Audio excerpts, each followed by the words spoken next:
22 તારીખના રોજ અશ્વિનભાઈ બોપલિયા જેઓએ સુસાઇડ કર્યું છે, એમાં એમના દીકરા છે જે નીરવભાઈ અશ્વિનભાઈ બોપલિયા, એમને ફરિયાદ આપી છે.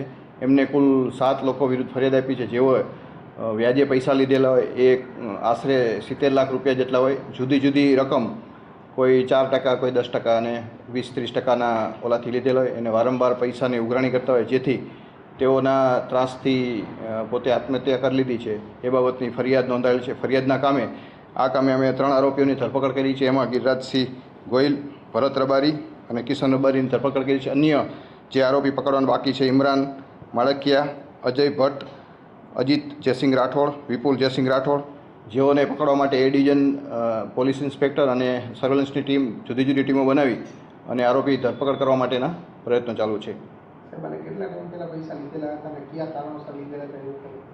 એને અત્યારે પોતાના ધંધાના માટે અને બીજી એની અલગ અલગ લોકો પાસેથી જુદી જુદી રીતના પૈસા લીધા, તેના પૈસાના ઓલામાં એઓ ફસાયેલા હતા. એમાં એનું અલગ અલગ વ્યાજ હતું, અમુક રકમ એ ચૂકવવાની બાકી હતી, એમાં ઉઘરાણી પણ એને બાકી હતી. એમાં એમને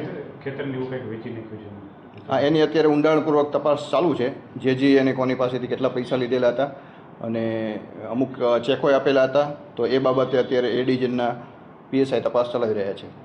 સાહેબ, થોડા સમય પહેલાં મોરબી ડિવિઝનમાં જનસંપર્ક કાર્યક્રમ યોજાયો હતો અને વ્યાજખોરોથી ત્રસ્ત લોકોને આવવા માટે આમ છતાં પણ લોકો આ પ્રકારનું પગલું ભરે છે, પોલીસ ફરિયાદ નથી કરતા. શું કહેશો, શું સંદેશ?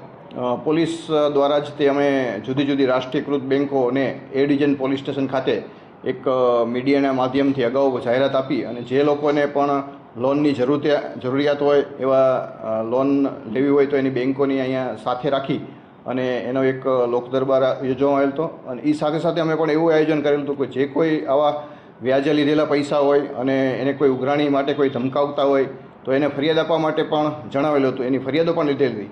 આજે પણ હું મીડિયાના માધ્યમથી હું જાણ કરું છું કે જો કોઈ આવા નાણાં ધીરદાર કોઈ પાસેથી પૈસા લીધા હોય, કડક ઉઘરાણી કરતા હોય, તો પોતાની ફરિયાદ આવી અને અહીંયા દાખલ કરાવી શકે છે. એમને કોઈ ધમકાવતા હોય તો નામ આપી શકે છે. અને આવા જો કોઈ ગેરકાયદેસર વ્યાજ વટાવનો ધંધા કરતા હોય તો એની પણ માહિતી પણ પોલીસને આપી શકે છે. અને મીડિયાના માધ્યમથી અમે પણ કહીએ છીએ કે બેંકને અમે સંપર્ક કરીને કીધેલું છે, જ્યારે પણ કોઈને કંઈ પૈસાની જરૂર પડે તો જેના નિયમ મુજબના વ્યાજ છે એના ડોક્યુમેન્ટ્સ આપે તો બેંક દ્વારા પણ આની લોન પણ આપવામાં આવે છે.